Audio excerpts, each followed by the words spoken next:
Assalamualaikum warahmatullahi wabarakatuh. Dan gimana kabar semuanya teman-teman sekalian? Hari ini kita akan masuk di meeting kelima ya. Baik, tapi sebelum lanjut ke materi baru hari ini, meeting 5, kita akan bahas materi mengenai connectors. Ya, connectors atau conjunction. Nah, tapi sebelum membahas mengenai materi connectors atau conjunction, kita akan review dulu materi yang lalu. Sekaligus kita akan diskusikan soal materi kemarin ya. Baik, untuk meeting 4 yang lalu kita membahas mengenai present and past participle. Past participle. Baik. Yang pertama, kalau dia present participle, setidaknya ada 3 fungsi.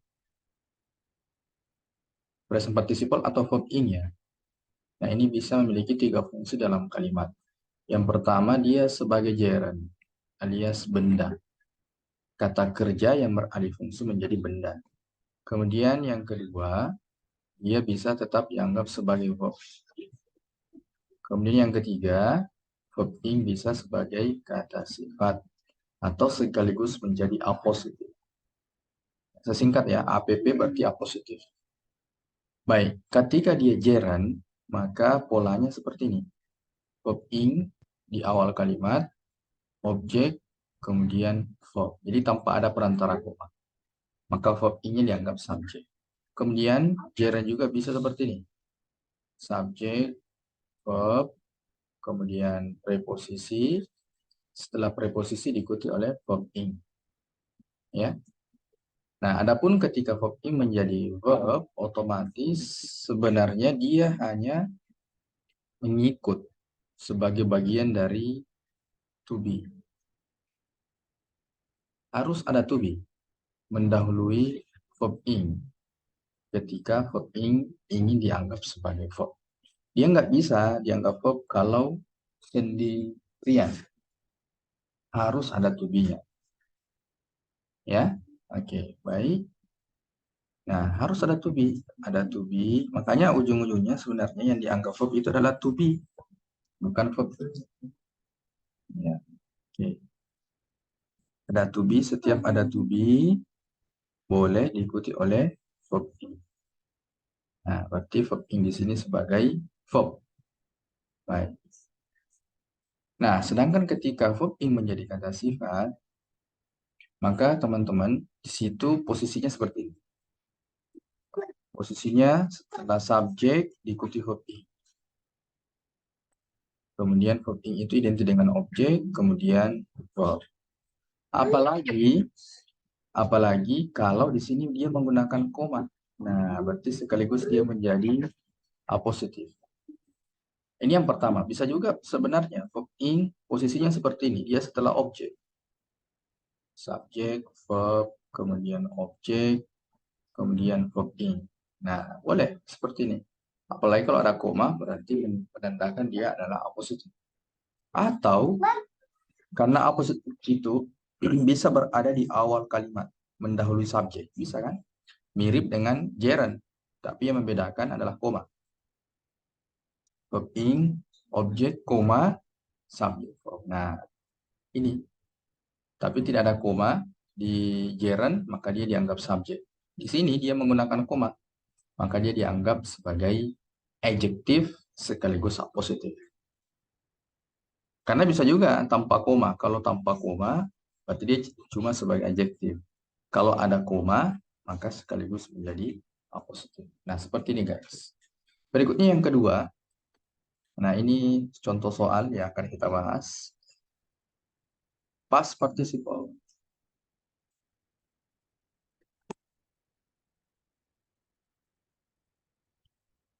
Oke, untuk past participle itu berarti verb 3. Nah, hati-hati dengan verb 3 Karena bentuk kata kerja itu ada verb 1, verb 2, verb 3. Ada verb yang akhiran ed, play, kemudian played, played. Contoh ya, ada juga kata kerja yang tidak menggunakan akhiran ed, dia punya perubahan sendiri. Contohnya eat, ate, eaten. Nah, di pertemuan pertama sudah jelas bahwa verb to itu bagian dari verb, sedangkan verb 3 belum tentu dia merupakan verb. Olehnya itu, verb 3 memiliki dua fungsi. Yang pertama, verb 3 sebagai verb, dan yang kedua, verb 3 sebagai adjective. Ketika dia menjadi verb kalau yang pertama didahului oleh to have has, atau didahului oleh to be. Nah, jadi setelah to have has, had, setelah to be, am, is, are, was, were, boleh diikuti verb 3. Dan verb 3-nya itu masih bagian verb. Tetapi kalau kata ini tidak ada, maka dia hanya sebagai adjective. Maka posisinya seperti ini. Mirip dengan verb in ketika menjadi adjective. Subject, kemudian verb 3, kemudian preposisi, kemudian verb. Kalau ada koma, berarti sama aja dia sebagai apositif. Jadi sama, positif. Dia bisa juga sebagai apositif, tinggal tambahkan aja koma. Atau di awal kalimat boleh, verb 3, preposisi, koma, subject, verb. Nah, pertanyaan kemudian, gimana cara membedakan verb 2 dengan verb 3? Apalagi ketika dia akhiran ed. Mudah saja guys. Ketika ed diikuti oleh objek, maka dia adalah verb 2. Tetapi ketika verb yang akhiran ed langsung diikuti preposisi, maka dianulir. Ini adalah verb 3 yang berfungsi sebagai kata sifat. Ya. Oke. Sekarang kita cek soal nomor 1. Seperti biasa tentukan subjek verb dulu. Nah, ini ada subjek, verbnya udah ada. Nah, ternyata di sini yang kosong adalah antara subjek verb ada 2 koma. Maka itu adalah ciri-ciri apositif. Kalau apositifnya yang hilang dalam kalimat, yang paling pertama yang harus Anda cari adalah pola noun phrase yang ditandai dengan artikel. Ada nggak artikel di pilihan? Ternyata nggak ada. Yang kedua, usahakan apositif itu tidak butuh verb. Makanya bravo coret, delta coret. Nah, di antara bentuk-bentuk apositif, selain dari noun phrase yang ditandai dengan artikel, non phrase, kalau nggak ada non phrase, lanjut ke verb ing. Ada nggak verb ing? Ternyata nggak ada. Kalau nggak ada, cari verb 3. Nah, ternyata ada ya. Ed diikuti preposisi. Berarti dia dianggap sebagai verb 3. Lanjut, nomor 2.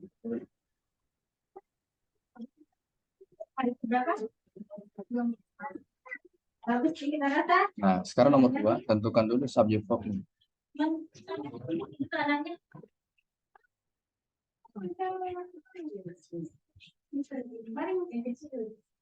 Siapa bisa gendong dulu bayinya? Nah, di antara pilihan yang ada subjek verb yang mana? Delta ya. Ini subjek. Oke. Berikutnya, tentukan subjek verb seperti biasa. Nah, ternyata ada California, guys. Nah, ini ed diikuti oleh artikel, maka ciri-ciri ini ada objeknya pasti. Maka setiap verb ed diikuti objek, maka dia adalah verb to. Sudah lengkap subjek verbnya.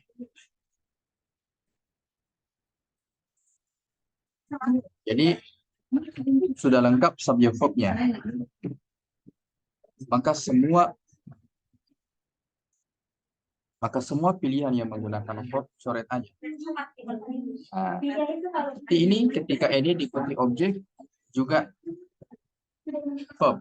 Yang bukan verb adalah delta karena diikuti oleh preposisi. Ini dia preposisi. Oke, yang benar adalah Lanjut, nomor 4. Oke, ada yang bisa bantu? Tentukan dulu subjek verb. Oh, alpha. Alpha, oke. Sekarang ternyata subjeknya ada ini. Verbnya releases. Nah, ini verbnya. Di antara subjek verb ada 2 koma, berarti apositif. Apositif tadi sudah dituliskan beberapa pola yang sering muncul. Nah, ini coba 3. Ada nggak salah satunya? Cek per cek, Anda harus coret dulu Bravo dengan delta. Karena keduanya adalah kata kerja. Di apositif tidak butuh kata kerja. Maka di antara pilihan A atau C yang benar. Karena verb 3 preposisi. Oke. 5. Lagi verbnya was. Ini di university jadi subjek.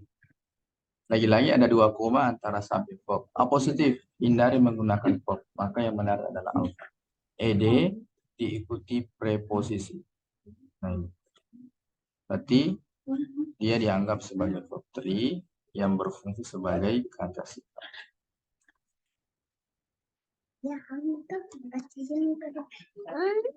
Lanjut nomor 6.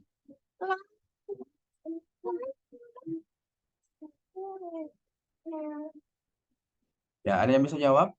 Silakan teman-teman. Bravo. Bravo. Oh, bravo. Coba kita lihat dulu subjeknya seperti biasa. Selama tidak ada koma dan ada artikel di awal kalimat, maka ini jadi subjek. Oke. Sekarang cari verb. Ternyata nggak ada. Dan mudah-mudahan teman-teman masih ingat.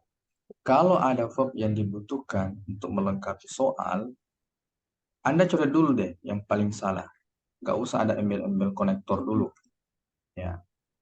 Nah, yang tersisa alfa dengan bravo. Berarti di sini terkait dengan kata kerja jenis apa yang harus Anda butuhkan. Apakah kata kerja yang bermakna aktif atau pasif? Pasif itu ditandai dengan to be verb 3. Nah, kalau ternyata kata setelahnya ini on preposisi, maka teman-teman dahulukan cari kata kerja yang pasif, yaitu to be verb 3. Dapatlah bravo. Oke, nice. 7.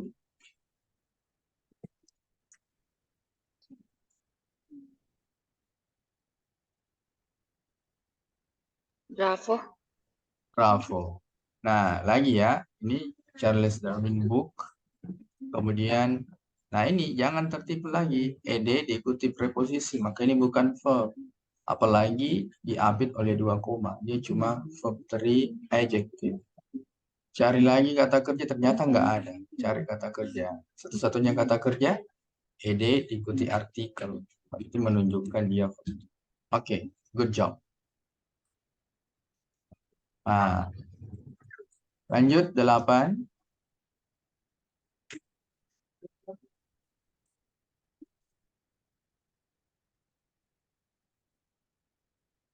Delta. Delta. Sekarang kita lihat lagi. Ini ada koma, tapi komanya ada 2 ya. Kalau gitu, tetap yang di depan ini menjadi subjek. Kemudian verbnya ini can. Ya. Berarti Anda sisa cari apositif. Ingat, hapus dulu yang verb. Ini ed diikuti oleh objek. Hapus aja. Maka satu-satunya yang benar dari berikutnya 9. Nah, coba lihat. Ada kata one of. Koma. Ada nggak pilihan yang ada lagi koma? Ternyata nggak ada. Kalau nggak ada lagi koma di pilihan dan di soal hanya 1 koma, maka dipastikan kata one of ini sampai koma dia hanya apositif. Dan salah satu bentuk apositif kan non-phrase. Dan bentuk non-phrase itu kalau nggak ada artikel berarti one of. Nah ini dia. Cuma dia posisinya di awal. Berarti setelah koma dari kata in sampai England nggak ada subjek. Cari aja subjek. Dapatlah. Alpha. Charlie. Oke, ada yang pilih alfa. Hati-hati Kak. Ini ed diikuti preposisi. Kalau lagi-lagi teman-teman menemukan ed plus preposisi, ini akan dianggap ed-nya ini sebagai verb 3. yang berfungsi sebagai kata sifat kan. Ya, kecuali verb 3-nya ini didahului oleh to be. Nah, kalau didahului oleh to be boleh. Tapi nyatanya enggak. Berarti dia hanya sebagai kata sifat. Berarti bukan itu ya Kak. Berarti yang paling benar adalah can. 10. Lagi, tetap fokus cari subjek verb dulu. Nah, ini verbnya. Nah, sekarang adakah subjeknya? Ternyata ini bukan subjek. Nggak mungkin, ini kan preposisi. Preposisi plus objek itu bukan subjek. Apositif juga bukan subjek. Oke, aman.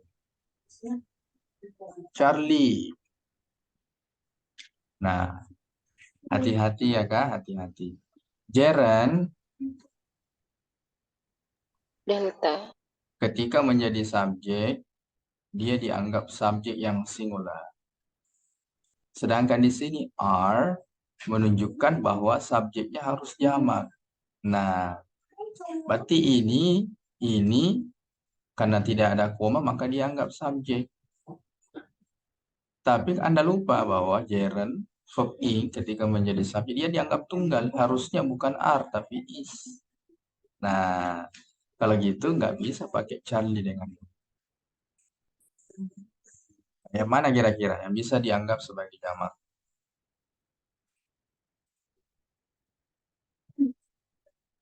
Oke, tentu alpha karena children ini jamak. Ya, karena tidak semua benda yang jamak itu ditambahkan akhiran s or es. Ada juga benda jamak yang irregular, dia punya perubahan sendiri. Nah, contohnya a child, jamaknya menjadi children. Nah, ini dia. Maka children dianggap jamak. Berarti yang ini, sir, ed-nya ini dianggap apa? Bukannya ini kata kerja akan double dengan are? Tunggu dulu. Raise ini diikuti preposisi. Kalau gitu dia hanya dianggap sebagai kata sifat. Seperti itu, Kak. Oke. Ada tanggapan? Sebelum lanjut ke meeting kelima. Materi inti hari. Oke, sambil menunggu feedback atau pertanyaan dari teman-teman. Oke. Review lagi ya. Review dikit dulu. Yang pertama, simple sentence. Kalimat sederhana.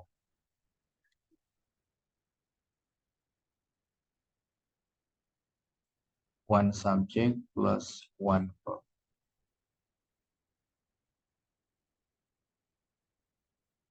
Ya, one subject plus one verb.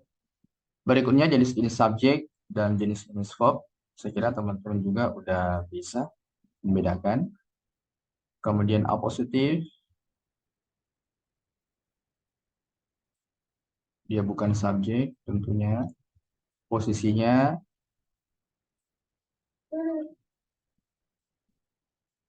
boleh sebelum atau setelah subjek.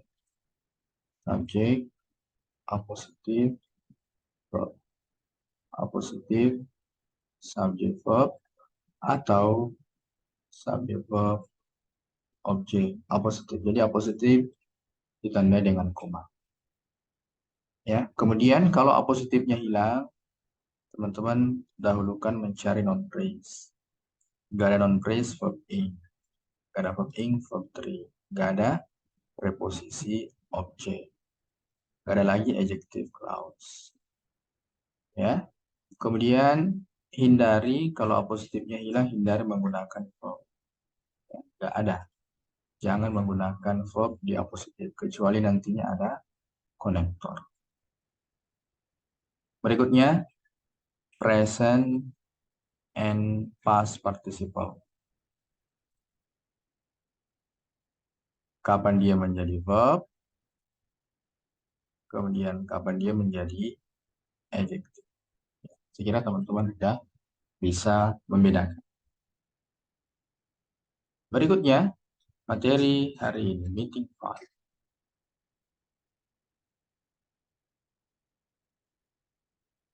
Nah, teman-teman, kita sudah akan masuk ke materi multiple sentences. Multiple sentences. Ternyata kalimat itu nggak dibatasi bahwa harus ada satu subjek dan satu verb. Boleh lebih dari satu subjek dan satu verb.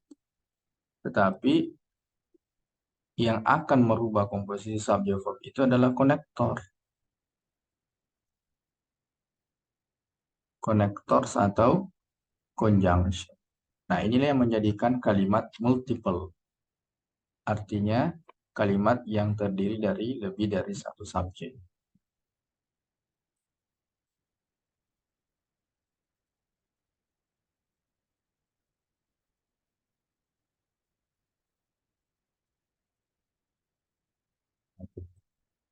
Maka kita ambil lagi jumlah minimal dari konektor. Ini jumlah minimal ya. Berarti setiap teman-teman menemukan satu konektor atau conjunction, maka kalimatnya akan menjadi dua subjek, dua verb. Nah, apakah konektor bisa lebih dari satu? Boleh. Dua konektor juga boleh. Berarti otomatis setiap jumlah konektor akan merubah komposisi subjek verb. Ya, dua konektor berarti subjek verbnya akan menjadi tiga. Seperti itu. Jadi jumlah konektor plus satu itulah total subjek verb.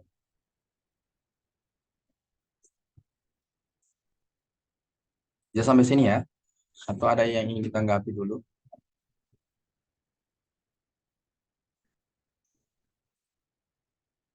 Oke, kalau nggak ada, kita lanjut lagi. Secara umum, kita akan bahas konektor itu terbagi dua. Ada coordinate.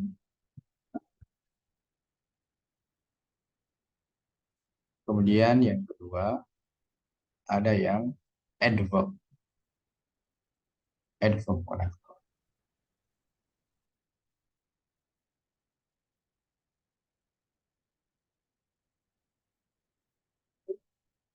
Oke, untuk coordinate atau nama lainnya adalah middle. Jadi nama konektornya, nama lainnya adalah middle connector. Berarti dari namanya kita bisa tentukan bahwa coordinate itu posisinya seperti ini. Coordinate connector saya singkat CC. Nah, kiri kanannya ada subjek. Ya. Jadi dia hanya di tengah, nggak boleh di depan. Nah, sedangkan adverb fleksibel dia. Dia bisa di tengah atau di depan. Dan pertama boleh di awal. AC. Jadi saya singkat adverb connector subjek verb, subjek verb. Atau subjek verb, adverb connector, subjek verb.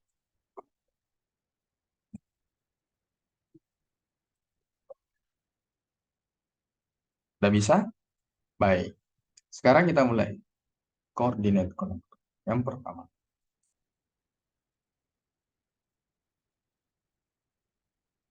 Coordinate connector atau middle connector. Oke. Nah, mungkin teman-teman udah pernah baca nih atau udah pernah dapatkan apa saja yang tergolong coordinate connector. Silahkan.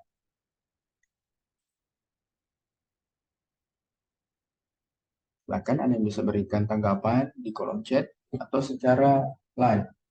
Coordinate connector contohnya apa?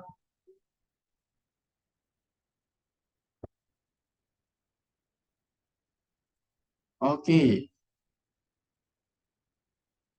And thank you Kak Nabila. Ada lagi?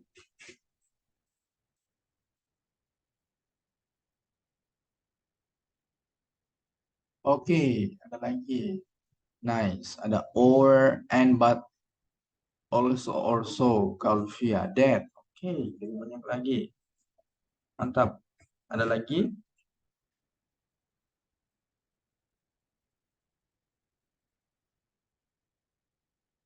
Nah, baik. Kalau nggak ada lagi, sekarang kita cek. Untuk coordinate atau middle, maka contohnya adalah for and nor, but, or, ya. So, nah ini dia. Atau disingkat fun boys. Ya, fun boys ya. Kalau also nggak masuk ya, Kak. Ya, dan juga nggak masuk ke Olivia. Ini aja. Coordinate itu fun boys. Oke? Baik, jadi setiap teman-teman menemukan kata ini yang tidak sesuai dengan posisi seperti ini, nggak ada komanya, maka dipastikan dia bukan sebagai coordinate connector. Bisa jadi dia kelas kata yang lain, bisa sebagai preposisi. Ya. Sekarang kita coba berikan contoh.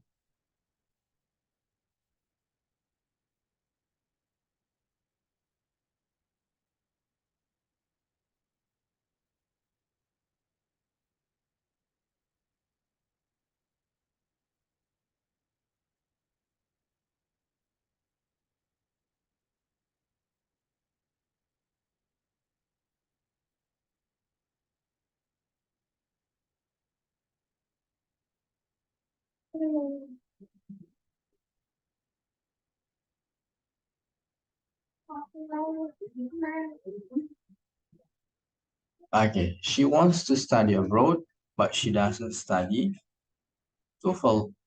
Nah, jadi selain dari subjek verb yang harus Anda analisa di soal, Anda juga harus cek keberadaan konektor di soal ataupun di pilihan. Ya kan? Di sini ada coordinate konektor, kiri kanannya ada subjek. Total subjek verbnya ada. Oke, aman ya. Sekarang yang kedua, yaitu adverb connector.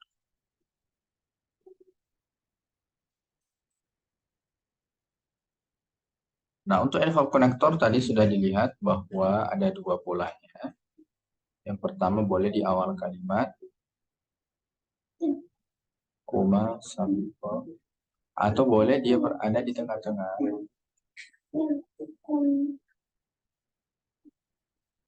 Boleh. Ya kan? Sekarang, ada yang bisa bantu jenis-jenis adverb konektornya apa saja?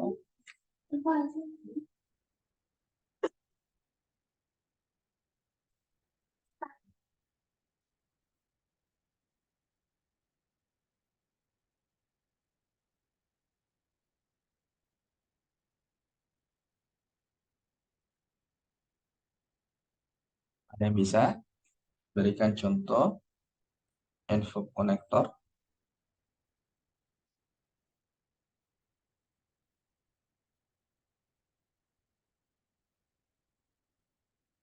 Oke, thank you. Udah ada nih.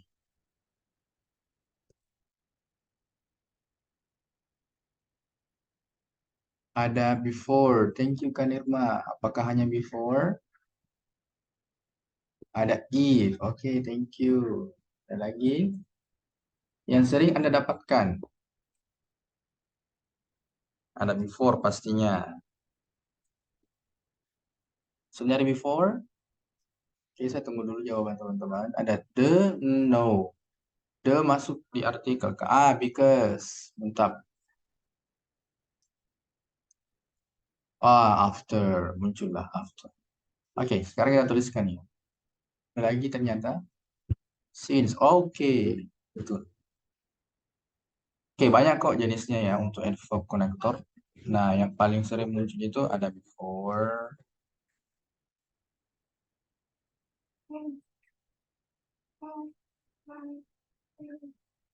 Ada before ya. Kemudian ada after. Ada because. Kemudian ada although. Although, even though, ya, semua adalah konektor. Ada since, betul teman-teman. Ada until, ada if, ada as, ada when, Ada why, ya. Oke.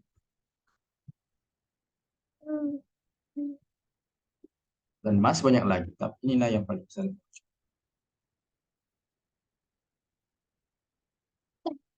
Oke. Sekarang kita lanjut ke contohnya, ya.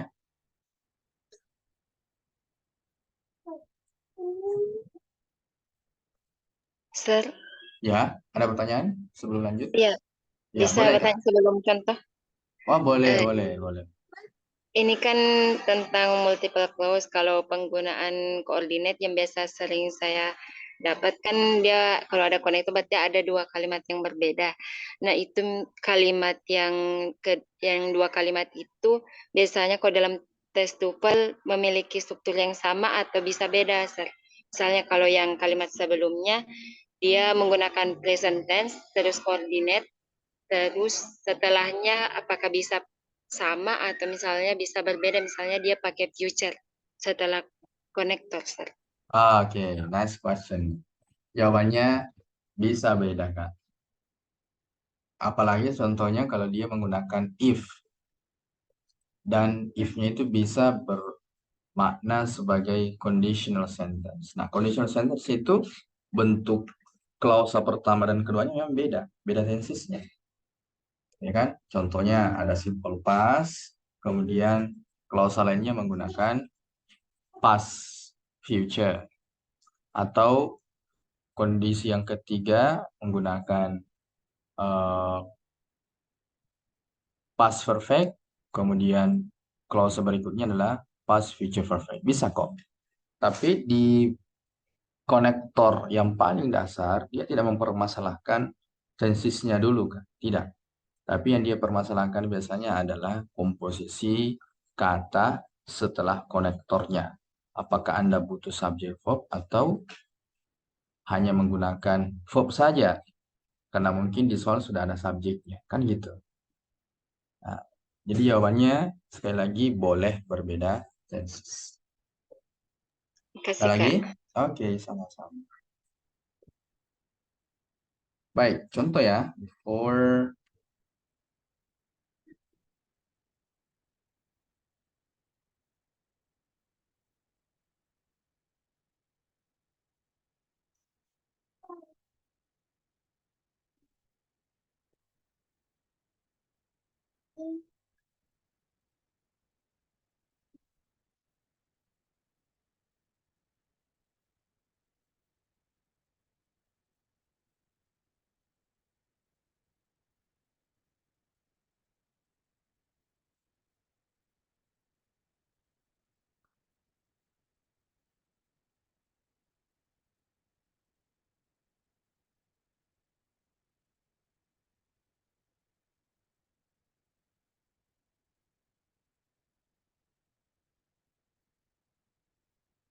Nah, ini dia.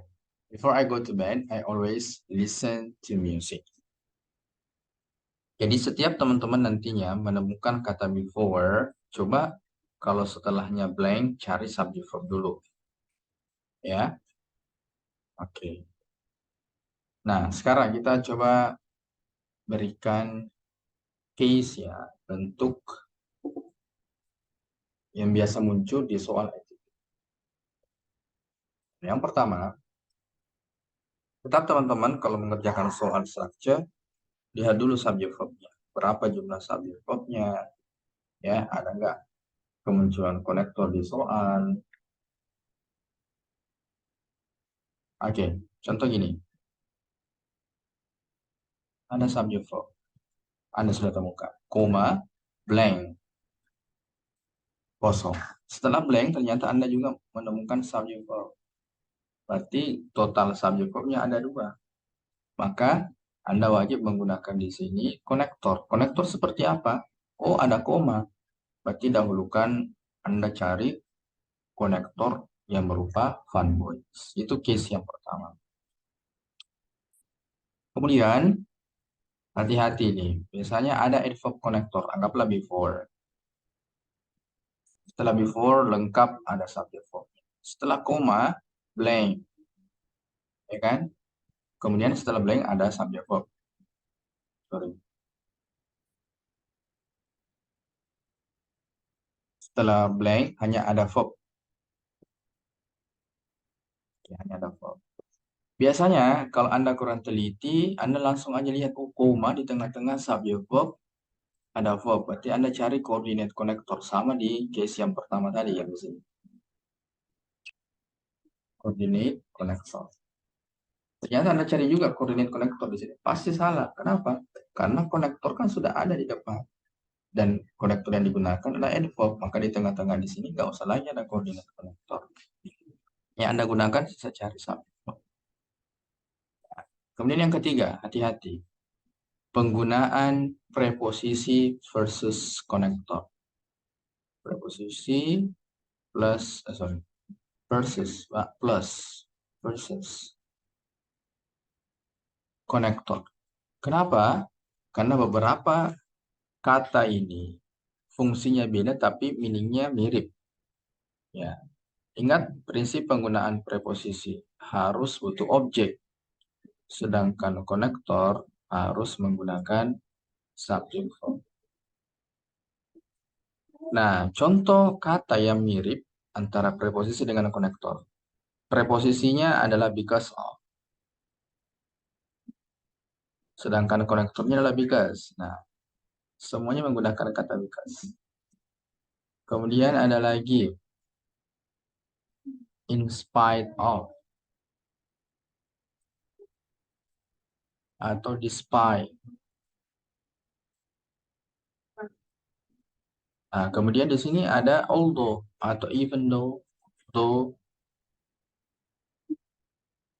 Nah, jadi ada persamaan antara although dengan in spite of, despite dari segi meaning, tapi fungsinya beda. Sehingga nantinya anggaplah nih blank di awal. Ada koma, setelah koma ada subject verb. Jangan Anda serta-merta cari di sini berupa adverb connector. Tergantung apa kata setelah blanknya. Ternyata kata setelah blanknya ini adalah hanya objek. Berarti jangan menggunakan konektor, tapi gunakanlah preposisi. Nah, seperti itu. Gitu ya. Atau sebaliknya, di awalnya kosong, koma, subject verb, kata setelah blank adalah subject verb, maka teman-teman cari berupa adverb connector. Nah, aman ya? Oke, sekarang kita coba. Atau ada pertanyaan dulu sebelum kami berikan link soal konektor? Jelas ya? Oke deh, baik. Kita coba.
Oke, nomor 1.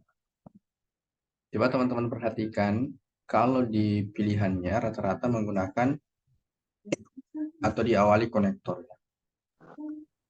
Oke, tapi sebelum itu tetap cari dulu subject verb. Dehydrated food doesn't spoil verb. Di tengah-tengah kosong ada koma. Setelah koma, desirable sampai storage nggak ada lagi subject verb. Nah, karena semua pilihannya di awal pilihan adalah konektor, kira-kira nih konektor yang berada di tengah didahului oleh koma. Maka cocoknya terkait dengan koordinat. Ini koordinat, ini koordinat. Ini bukan, ini bukan. Oke. Berikutnya, karena ini nggak ada subject verb, otomatis kalau Anda tambahkan konektor di sini, harus diikuti juga subject verb.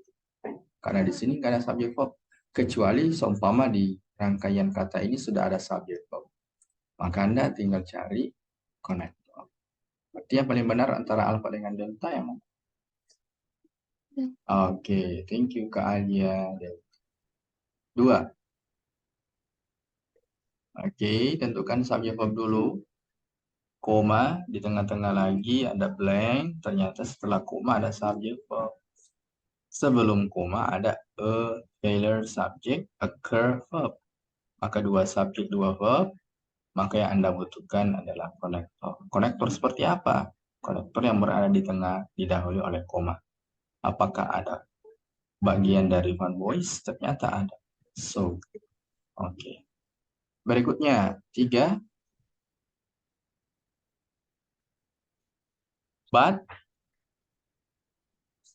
some, give. Sebelum but, ternyata ada kata kerja. Berarti yang hilang sisa subjek. Gak usah lagi ada konektor. Karena konektornya sudah ada di tengah. Ya kan? Gak mungkin Anda gunakan preposisi. Karena preposisi itu nggak bisa bertemu verb. Sisa subjek aja. Oh, kan? Oke. Lanjut 4. Ada lowlands, are. Jangan hanya berhenti sampai are, cari lagi, ternyata dapat lagi. Jadi jangan, kalau Anda sudah temukan subjek verb, maka kata yang lainnya tidak dihiraukan lagi. Tetap Anda harus cari apakah kemungkinan verb masih ada atau tidak. Ya, berarti 2 verb harus butuh 1 konektor. Ini bisa konektor, tapi nggak ada komanya. Padahal fun voice harus ada koma. Oke, boleh Anda coret delta. Because of, oh ini preposisi, nggak boleh ada verb setelah preposisi, coret aja. Maka yang paling benar adalah al. Setelah because, diikuti lagi subject. 5. Langsung aja, an eclipse subjeknya occurs verb. When connector ternyata passes verb. Anda bisa cari subject. Iya, alpha. 6. Lagi ada konektornya setelah konektor subject verb.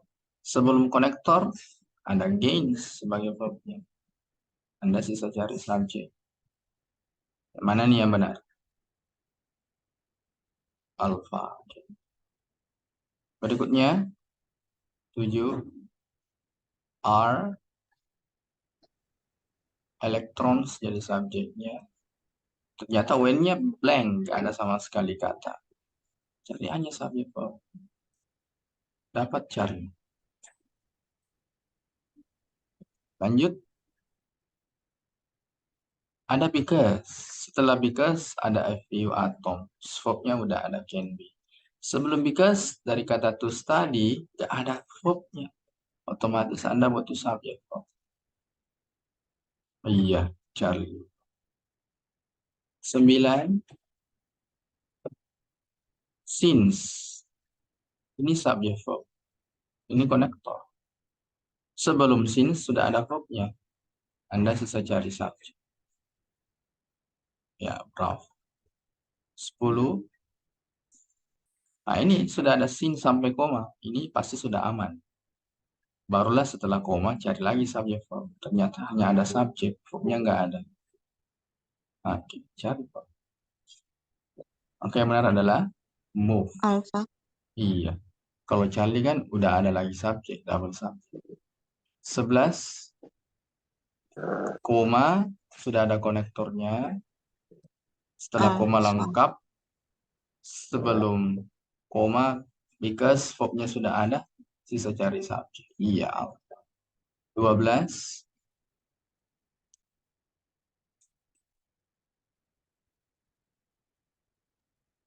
Delta.